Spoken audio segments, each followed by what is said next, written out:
Holy, holy, holy. Holy, holy, holy. Day 3 lies. Day 4 flies. Thank God for small favors.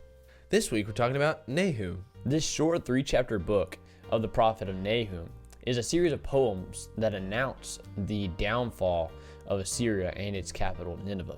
If you remember, Assyria was the nation that took the northern kingdom of Israel into captivity, and they caused turmoils and violence everywhere that they went. Because of the destruction that they caused, Israel and all of its neighbors were super excited to see this downfall of Assyria. This would occur in 612 BC when the Babylonians conquered the Assyrians and brought down their reign. The first chapter of Nahum begins with a description of a powerful appearance of God's glory.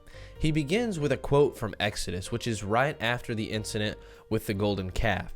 And it says, "The Lord is slow to anger and in great power, and the Lord will by no means declare the guilty." This poetic description of God is similar to how the book of Micah begins and how the book of Habakkuk will end, and you'll see that next week. The rest of the chapter is a contrast between the fate of the evil nations and the fate of the faithful remnant of God. Chapter 2 describes the fall of Nineveh.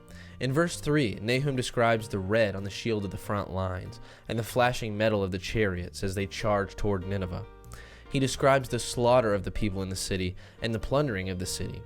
He states in verse 13, "Behold, I am against you, declares the Lord of hosts, and I will burn your chariots in smoke, and the sword shall devour your young lions. I will cut off your prey from the earth, and the voice of your messengers shall no longer be heard." Chapter 3 describes the results of the destruction of the city and the empire as a whole. Nahum starts by giving this woe to a city that's built upon injustice. He uses really strong language to describe the things that Nineveh was built upon, and you'll see those as you read through the book. Nahum describes how the nation's violence planted its own seeds of destruction. The last 2 verses of the book are directed to the king of Assyria, stating that his empire is over, and that because of his fall, people applaud. Nahum chapter 1 verses 12 through 13 says, "Thus says the Lord, though they are at full strength and many, they will be cut down and pass away. Though they have afflicted you, I will afflict you no more. And now I will break his yoke from off you and will burst your bonds apart." That statement really encompasses everything that the book of Nahum is about. He teaches us that God cares for the afflicted and that he'll bring down nations that are built upon affliction and injustice. That's all for Nahum this week. Have fun studying.